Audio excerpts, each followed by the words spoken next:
I was 17 when I plunged the knife into my mother's chest. I felt her collapse against the kitchen counter, saw her eyes fill with surprise and terror. And for the first time in years, I felt something close to peace. I know I'm sick. I know you'll think I'm a monster, but how does a boy survive when the person who should protect him is the same one who delivers him to hell every night? My name is Lucas Ross. I'm 17 years old, and I'm telling this story from a juvenile detention center. I've never talked about this with anyone, but I can't take it anymore. I was transferred here 3 months ago after what happened with my mother. The psychologists say talking about trauma can help with the healing process, but I'm not looking for healing. I'm looking for understanding. You've probably heard about me on the news. Teenager stabs mother to death in family kitchen. The papers painted me as a monster, a heartless psychopath. I don't blame them. From their perspective, that's exactly what I am. A son who took his own mother's life without any apparent reason. But there's always more to the story than what the headlines show. There's always a dark past that nobody sees, invisible scars we carry inside. And in my case, there's a betrayal so deep that it still cuts through my soul every night. I'm not here to justify myself or ask for forgiveness. I'm here to tell my story, the complete truth that never made it to the papers. The truth about the 5 years of hell I lived under the same roof that was supposed to protect me. The truth about how I discovered my own mother knew everything and chose to look the other way. I know it's hard to believe. It took me years to accept the reality myself. How could a mother do this to her own son? That's the question that keeps me awake every night, even now when I'm finally away from him. Before I continue, I need you to understand. What I did was terrible. Taking a life is something I'll carry with me forever. But after you hear the whole story, I want you to ask yourself what you would have done in my place. If you're really paying attention to my story, if you're really willing to hear what I have to say without judging me, please like this video right now. It's important for me to know that someone is listening. Also, please subscribe to the channel, hit the notification bell, and comment where you're watching from. It's strange to ask this in the middle of my story, I know, but I need to feel that there's someone out there who wants to understand. What I'm going to tell you next will completely change how you see my story. It's a truth I've been keeping like an open wound for so long that I don't even know anymore where the pain ends and I begin. I was born into an ordinary middle-class family in Boston. My father, Joseph, worked in construction. He was a man of few words, but had a strong presence. My mother, Mary, was a secretary at a small office downtown. We were a simple but happy family. I have memories from my childhood that seem from another life. Dad teaching me to ride a bike at the park near our house. Mom making spaghetti and meatballs on Sundays with that tomato sauce that made the whole house smell wonderful. I remember laughter, goodnight hugs, feeling safe. Everything changed when I was 8. My father suffered an accident at the construction site, a fall from scaffolding. They said it was instant, that he didn't suffer, as if that could comfort us somehow, as if that could fill the void he left behind. My mother was devastated. Suddenly, she was a 35-year-old widow with a small child to raise alone. In the first months after my father's death, she cried every night after putting me to bed. I heard her sobs through the thin walls of our small apartment and felt helpless. The insurance money didn't last long. Soon my mother was working 2 jobs to keep up with the bills. I stayed with our neighbor, Mrs. Carmen, after school. We were struggling, but we were together. We were a team, as my mother used to say. A year after my father's death, everything changed again. My mother met Vincent at her job. He was tall, strong, with those big hands that initially seemed protective to me. He worked as a manager at a factory and earned good money. When he was around, my mother smiled again. I hadn't seen that smile since my father was alive. Vincent started showing up frequently at our house. He brought presents for me, games, new sneakers, things my mother couldn't afford. At first, I was suspicious, didn't want anyone replacing my dad, but he was patient, never forced a connection. "Your father will always be your father, kid," he told me once when we were alone. "I just want to make your mother happy and help both of you have a better life." 6 months later, they got married in a simple ceremony at the courthouse. We moved into Vincent's house in a better neighborhood. I got a room all to myself, bigger than my previous one. My mother was able to quit one of her jobs. Our life improved materially almost overnight. The first 2 years were normal. Vincent was kind to me, took me to play baseball on Sundays, helped me with math homework. My mother seemed happy again. We had family dinners, went out for walks on weekends. From the outside, we were the perfect family. But when I turned 12, everything changed. The first time was on an ordinary night. My mother had gone out to visit a friend who was sick. I was left alone at home with Vincent. We were watching a football game on TV. He was drinking more than usual. I had never seen him drunk before. "You're becoming a little man, Lucas," he said, putting his arm around my shoulder. There was something different in his tone, something that made me freeze inside. I won't go into detail about what happened that night. Some things are too difficult to even put into words.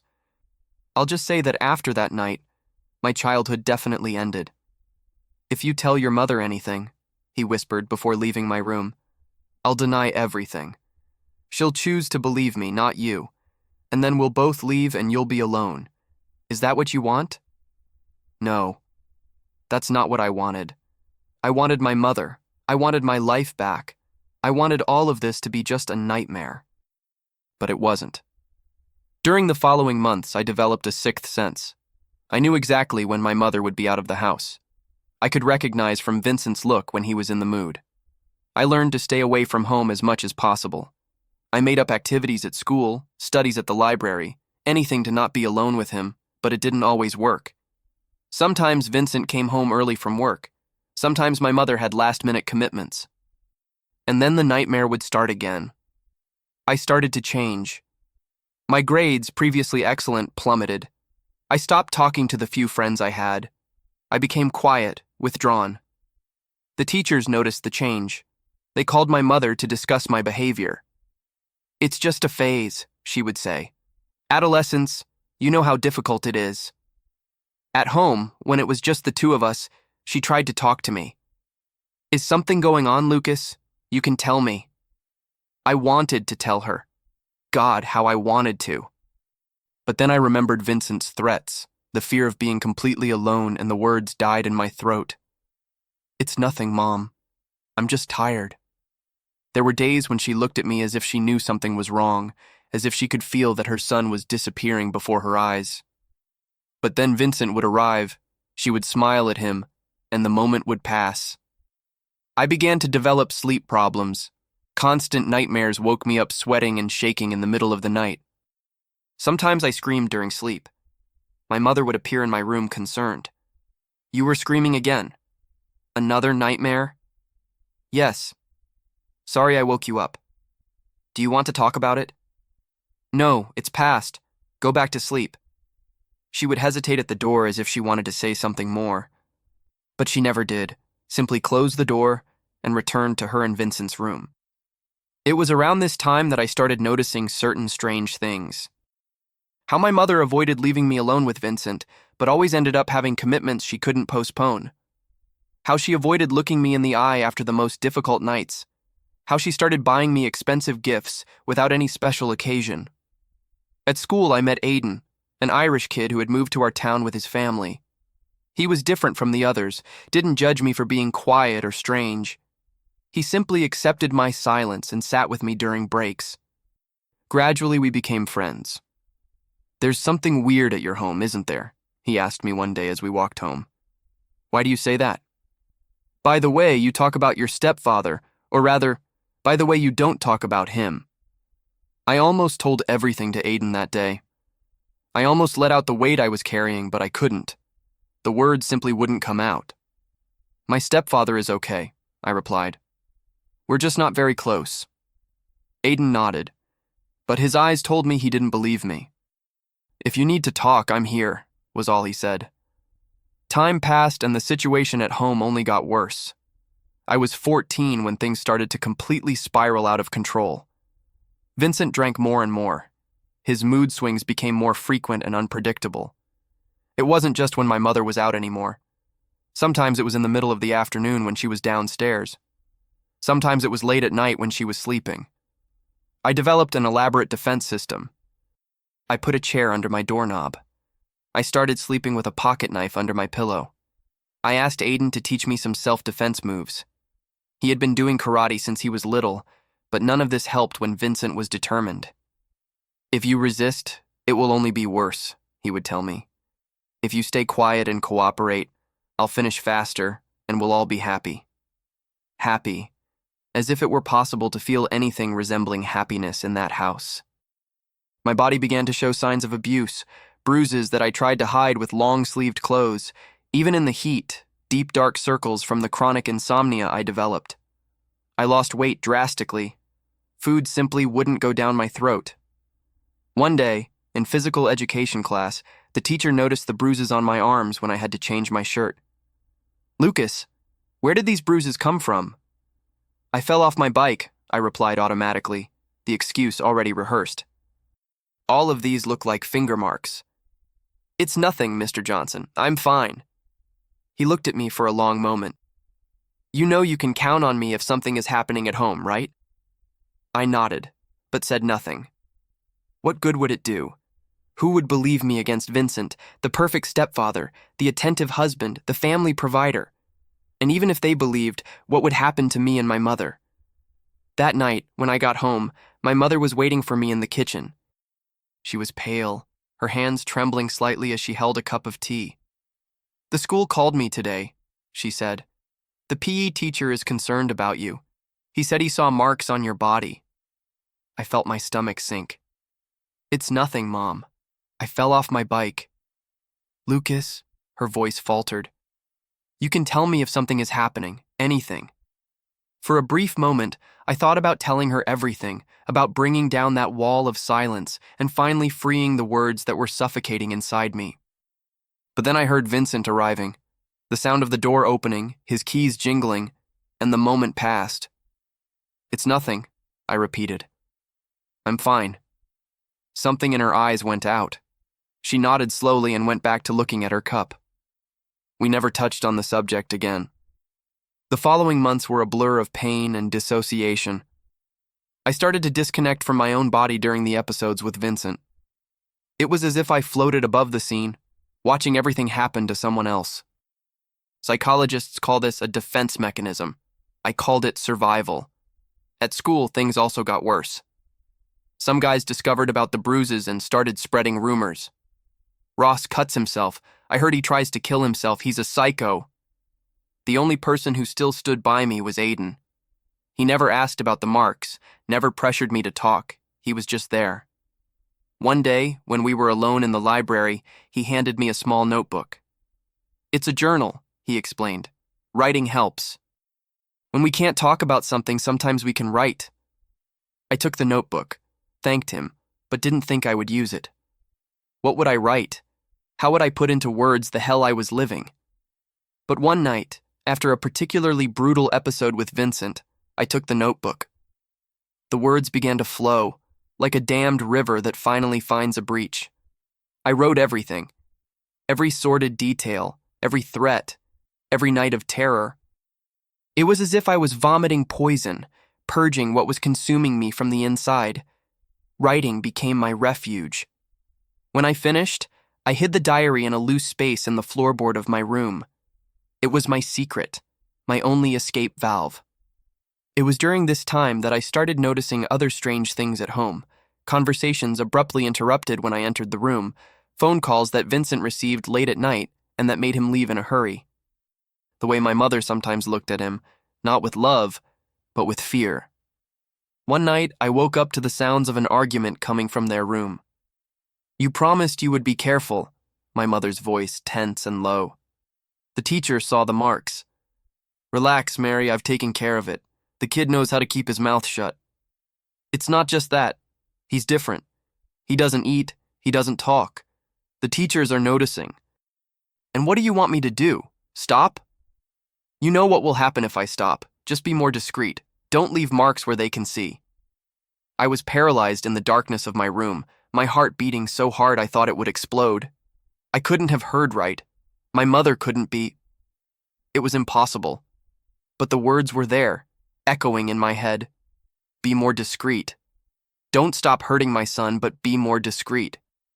In the following days, I observed my mother with new eyes. The way she avoided being in the same environment as me and Vincent. How she casually left when he came home in a bad mood. How she turned up the volume of the TV when I screamed during the night. Small patterns that I had ignored or somehow justified began to make sense. Terrible, horrible sense. She knew. My own mother knew what Vincent was doing to me and was choosing to ignore it. Worse, she was actively creating situations for it to happen.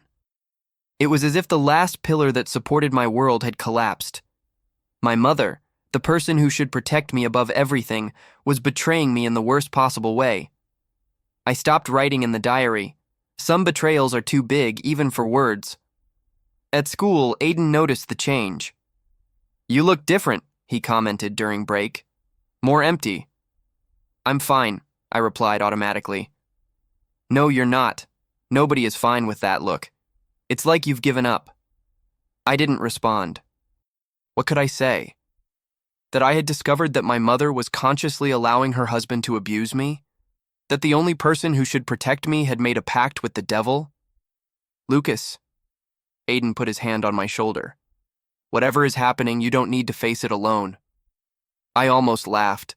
Alone. I had always been alone, even when I thought I had my mother by my side. I was alone. It was during this time that suicidal thoughts started to become stronger. It wasn't just a vague idea, but concrete plans, pills, cutting my wrists, jumping from a bridge, anything to escape that hell.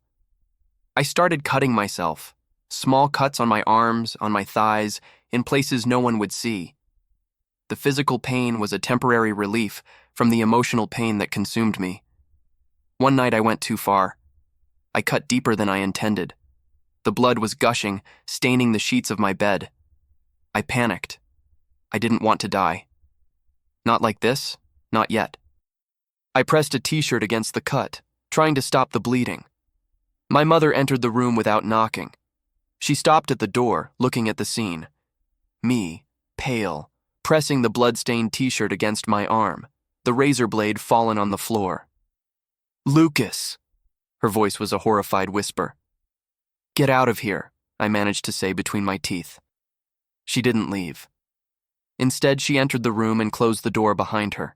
She took the t-shirt from my hands and examined the cut. "We need to take you to the hospital. This needs stitches." "No." "Lucas, you could die if..." "So what? It would be better than living in this hell."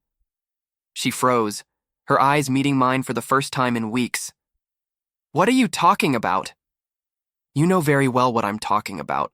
About Vincent, about what he does to me, about how you know and do nothing." Her face lost all color.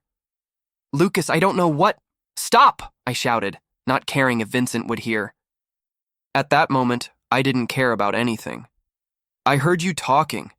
Be more discreet," that's what you said. "Don't stop hurting my son, but be more discreet." Tears started to stream down her face. They weren't tears of surprise or horror. They were tears of guilt. "You don't understand," she said softly. "It's complicated." "Complicated?" My voice rose. "What's complicated about protecting your own son? What's complicated about not allowing a monster to abuse him? Please lower your voice. If Vincent hears..." "That's what worries you? That Vincent might hear? Not that your husband is abusing your son, but that he might find out that we know that you know." She sat on the edge of my bed, her face buried in her hands. "You don't understand," she repeated. "Without Vincent, we have nothing. We go back to that tiny apartment, to bills we can't pay, to food that isn't enough." I sat looking at her, unable to process what I was hearing. My mother was putting financial comfort above my well-being, above my sanity, above my life. "So that's it?" I asked, my voice strangely calm.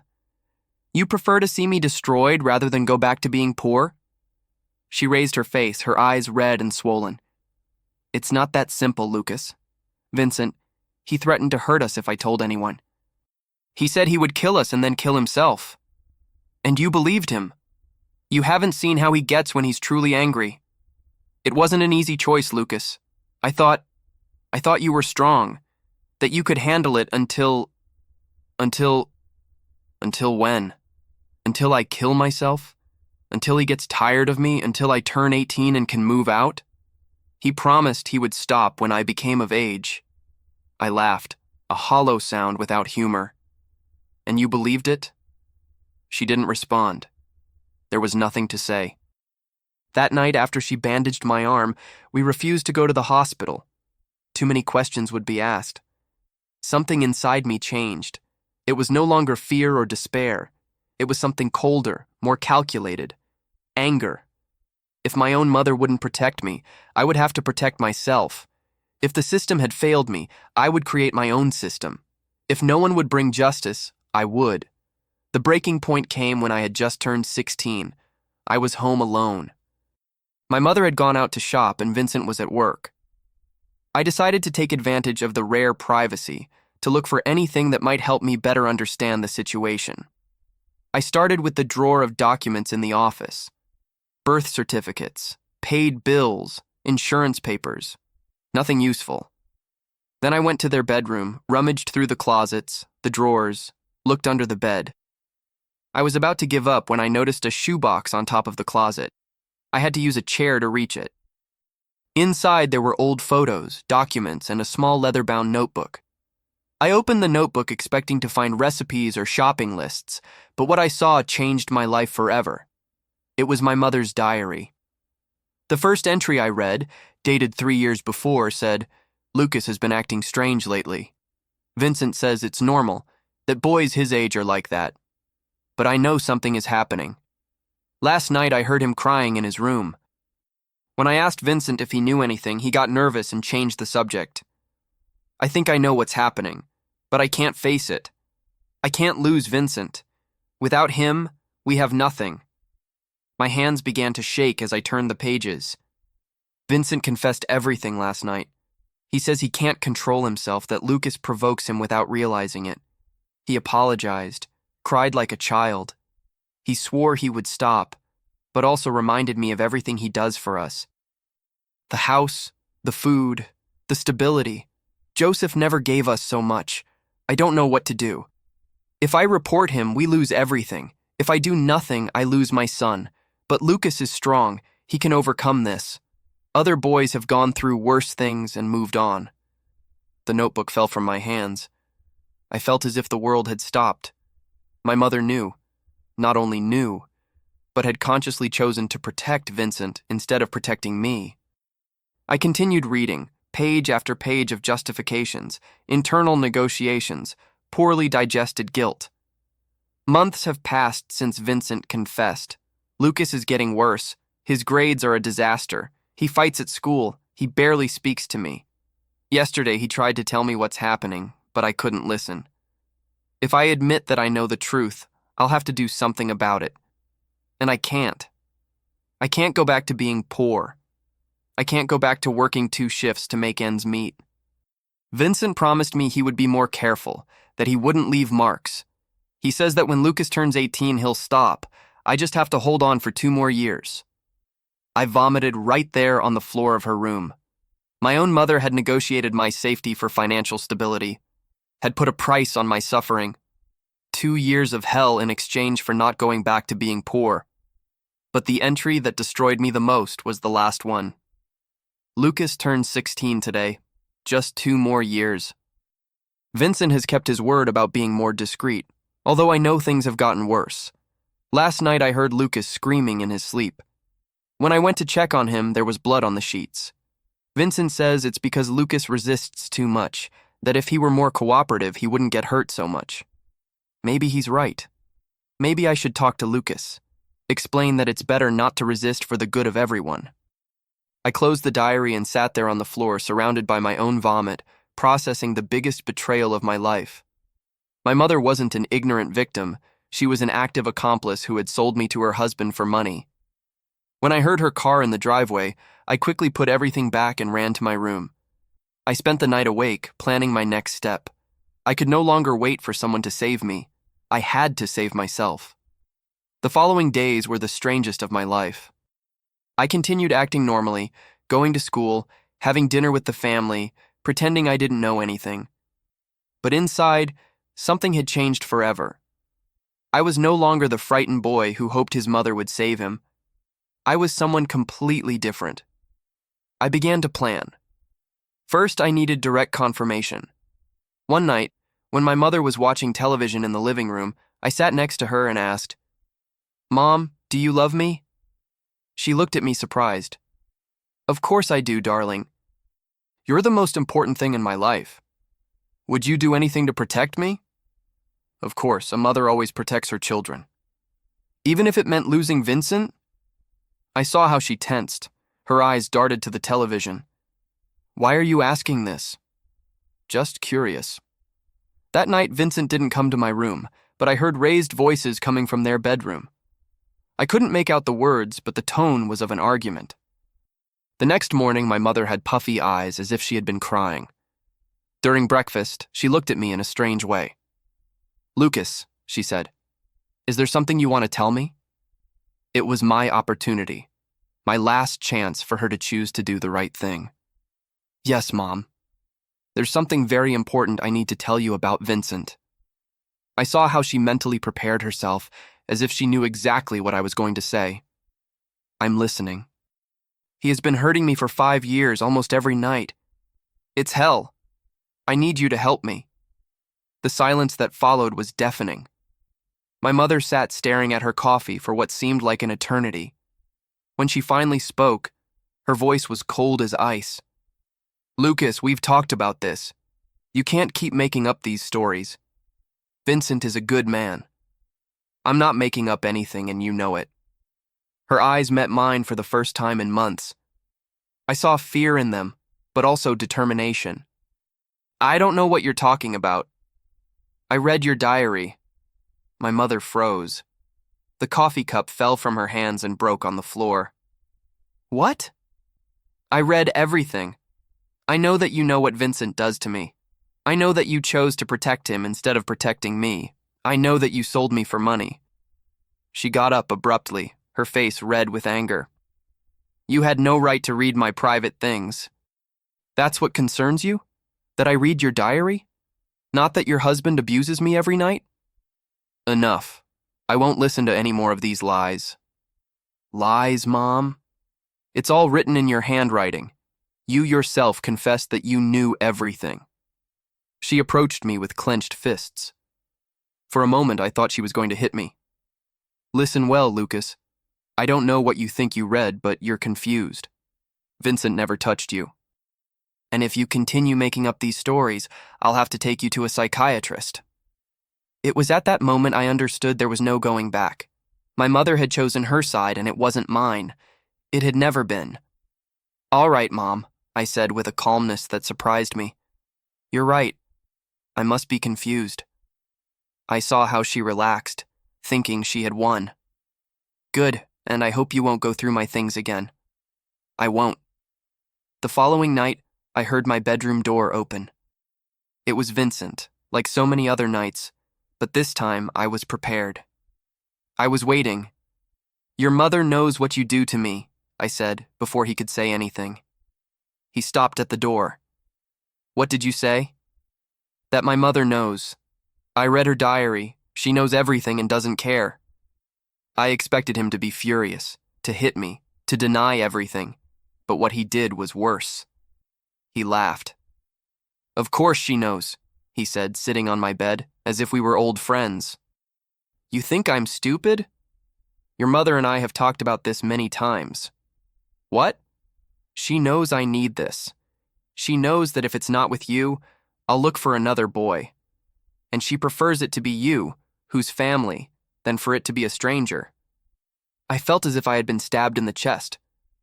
"You're lying." "Really? Ask her why she always finds excuses to leave when we're alone. Ask her why she never enters your room without knocking on the door first. Ask her why she buys you expensive gifts after our special nights." Each word was like a hammer to my head. Everything fit. All my mother's strange behaviors, all her evasions, all the gifts she gave me after the worst nights. "Your mother is a practical woman," continued Vincent. "She knows that without me you would go back to living in poverty, and she's willing to make any sacrifice to avoid that, including sacrificing you." That night, after Vincent finished with me, I stayed awake until dawn. There was nothing left of the boy I had been. In his place was something cold and calculating, something that knew exactly what needed to be done. The next day was Saturday. Vincent had left early to work overtime. My mother was in the kitchen preparing lunch, humming a song as if it were the most normal day in the world. I approached her from behind. "Mom, we need to talk." She turned with a forced smile. "About what, honey?" "About the truth." Her smile disappeared. "Lucas, I've already told you that. Vincent told me that you know everything. He told me that you've talked about it many times. He told me that you prefer it to be me than for it to be another boy." I saw how she crumbled, as if all her lies had fallen at once. She leaned against the counter, her face as pale as a ghost. "Lucas, is it true?" Silence. "Is it true?" "Yes," she finally shouted, with tears streaming down her cheeks. "Yes, it's true, but you have no idea how difficult it's been for me." I felt as if my heart had been ripped from my chest. Hearing the confirmation from her own lips was worse than reading the diary. "Difficult for you," I repeated in disbelief. "Difficult for you. You don't understand. After your father died, we had nothing. I worked 16 hours a day and we could barely pay the rent. Vincent saved us. Vincent is destroying me." "I know. You think I don't know? You think it's easy for me to know what happens and not be able to do anything? Yes, you can do something. You can report him. You can protect me." And then we go back to living in misery. We go back to eating ramen noodles every day. We go back to living in that miserable apartment where water came in when it rained. I couldn't believe what I was hearing. My own mother was justifying my destruction for money. "It's just one more year," she continued, approaching me with her hands extended. "When you turn 18, Vincent will stop. He promised me." "A year?" I laughed, an empty sound. "One more year, being destroyed every night while you pretend nothing is happening. You think it's easy for me? You think it's easy to hear you crying at night and not be able to do anything? Then why don't you do something?" "Because I can't. Because if I report Vincent, we lose everything. And not only that. He promised me that if I betray him, he'll really hurt you. At least now I know you're safe." "Safe? You call this being safe?" She remained silent, crying quietly. Finally, with a choked voice, she told me, "Lucas, I know you can't understand now, but someday you will. Someday you'll understand that sometimes parents have to make impossible decisions." It was at that moment that something broke inside me forever. My mother wasn't a victim. She was a collaborator. She was as monstrous as Vincent, but in a different way. He destroyed my body, but she had destroyed my soul. "You're right, Mom," I said with a calmness that frightened me. "I can't understand." And then I grabbed the kitchen knife that was on the counter. What happened next was like being in a dream. Or rather, in a nightmare from which I could finally wake up. My mother saw the knife in my hand, and her eyes filled with terror. "Lucas, what are you doing?" "What I should have done years ago." "Please put that down. We can talk." "We already talked. For 5 years we talked in silence. You knew what was happening to me and chose to do nothing. You chose to sacrifice me for money. It's not just for money, it's for our survival." "Our survival?" "Mom, I haven't been surviving.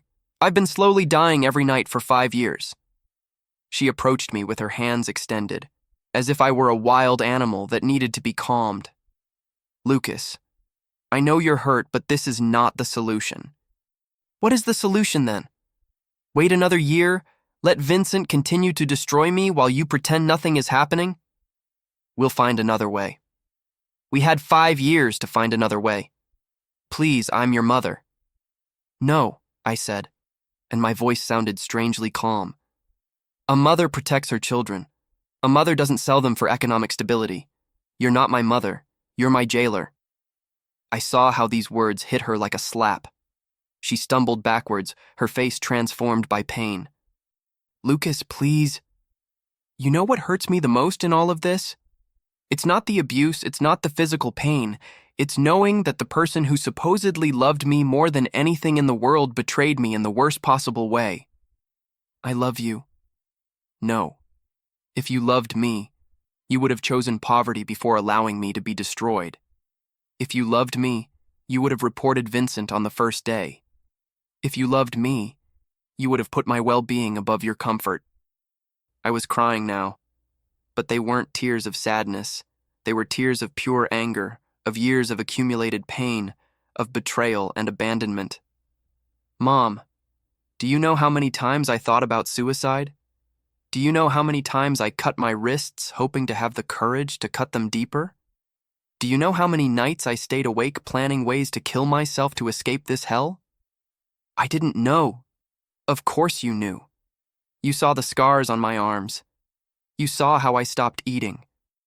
You saw how I became a ghost. But you chose to ignore it because it was easier than facing the truth. She collapsed against the wall, sobbing uncontrollably. I'm sorry, Lucas. I'm so sorry. Sorry? Really? You're sorry? Yes. I'm sorry I wasn't strong enough. I'm sorry I couldn't find another way. You know what you're really sorry about? You're sorry you got caught.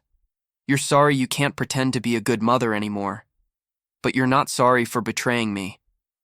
That's not true. Then prove it. Call the police right now. Report Vincent. She remained silent. Even at that moment, even with a knife pointed at her, she couldn't choose me over him. You can't, can you? Because even now, even knowing you're going to lose me forever, you're still choosing Vincent. Lucas, it's more complicated than... It's not complicated, it's simple. You choose your son or you choose your husband, and you've already chosen. It was then that I lunged at her. It wasn't premeditated, wasn't calculated, it was pure rage. 5 years of pain exploding all at once. The knife sank into her chest before she could react. Her eyes widened in surprise, as if she couldn't believe what was happening. She collapsed against the counter, her hand on the wound, looking at me with an expression I'll never forget. Lucas, she whispered, blood coming from her mouth. Now you don't have to choose anymore, I said, and my voice sounded like a stranger's. Now you don't have to pretend you love me while delivering me to him every night. She fell to the floor and I stood there, watching as the life drained from her eyes. I felt no remorse, no sadness. I felt relief. For the first time in 5 years, I felt free. The neighbors called the police when they heard the screams. When they arrived, they found me sitting on the floor next to my mother's body, still with the knife in my hand. I didn't try to run, didn't try to lie. I said exactly what had happened. Now I'm here in this juvenile detention center, telling my story for the first time. The psychologists tell me that what I did was wrong, that there were other ways to solve the problem, but I disagree. My mother betrayed me in the worst possible way. She sold me to a predator for money and comfort. For 5 years, she pretended to love me while allowing me to be destroyed every night. That's not love, it's complicity. I don't regret what I did, not for a second, because for the first time in years, I can sleep at night without fear. For the first time in years, I don't have to wonder if the person who supposedly loves me is going to betray me again. This happened 8 months ago. I was tried as a minor and sentenced to serve until I turned 21 in this detention center. Vincent was also arrested after the investigation revealed evidence of abuse. He ended up confessing everything in the hope of getting a reduced sentence. It didn't work. He got 15 years without possibility of parole. The first months here were difficult. Constant nightmares, panic attacks, dissociative episodes. The psychologists call it post-traumatic stress disorder. I call it the consequences of surviving hell. I have therapy sessions 3 times a week. At first, I refused to talk.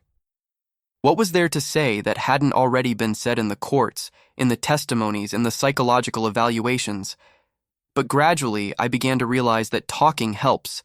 It doesn't erase what happened, doesn't undo what I did, but it makes the burden a little lighter. Dr. Ramirez, my main psychologist, says I've made significant progress. You're starting to process the trauma, she told me in our last session. This is fundamental for your recovery. Recovery? How does one recover from something like this? How does one move forward after discovering that the person who was supposed to love you unconditionally sold you to be abused? How does one live with the memory of having taken their own mother's life? I don't have answers to these questions. I only know that I'm trying. Day after day, I'm trying to find some meaning in all of this, some way to move forward. Aiden still visits me. He's the only one from my past who has kept in touch. He comes once a month, brings books, tells me about school, about friends, about life outside, never asks about what happened, never judges me for what I did. He's simply there, a constant presence in a world that crumbled. "You know it wasn't your fault, right?" he asked me during a recent visit. "Nothing that happened to you was your fault." I want to believe him. Part of me knows he's right. I was a child, a victim. I had no control over what was happening. But another part, the part that still hears Vincent's voice whispering in the darkness, wonders if I could have done something different, if I could have asked for help sooner, spoken to someone, found a way out that didn't end with blood on my hands. The truth is, I'll never know. I can't go back in time and make different choices. I can only move forward from here, carry the physical and emotional scars, and try to build something from what's left of me. The psychologists say that one day I might forgive my mother, that forgiveness isn't for her, but for me, to free me from the weight of anger and resentment. I'm not there yet. I don't know if I'll ever be. How does one forgive such a fundamental betrayal? How does one forgive someone who chose their comfort over your safety, your sanity, your life? Sometimes, on the darkest nights, when the nightmares are worse and the memories more vivid, I find myself thinking of her. Not the mother who betrayed me, but the mother I knew as a child, the one who made spaghetti on Sundays, who kissed my forehead before bedtime, who hummed while cleaning the house. Was that love real, or was it always a facade, an elaborate lie to hide her true nature? And if it was real, at what moment did it change? At what moment did she stop being my protector to become my jailer? Maybe I'll never have answers to these questions. Maybe needing answers is part of the problem. Some wounds don't heal with explanations or justifications. Some betrayals are too big to be understood. Maybe all I can do is accept that it happened and try to move forward.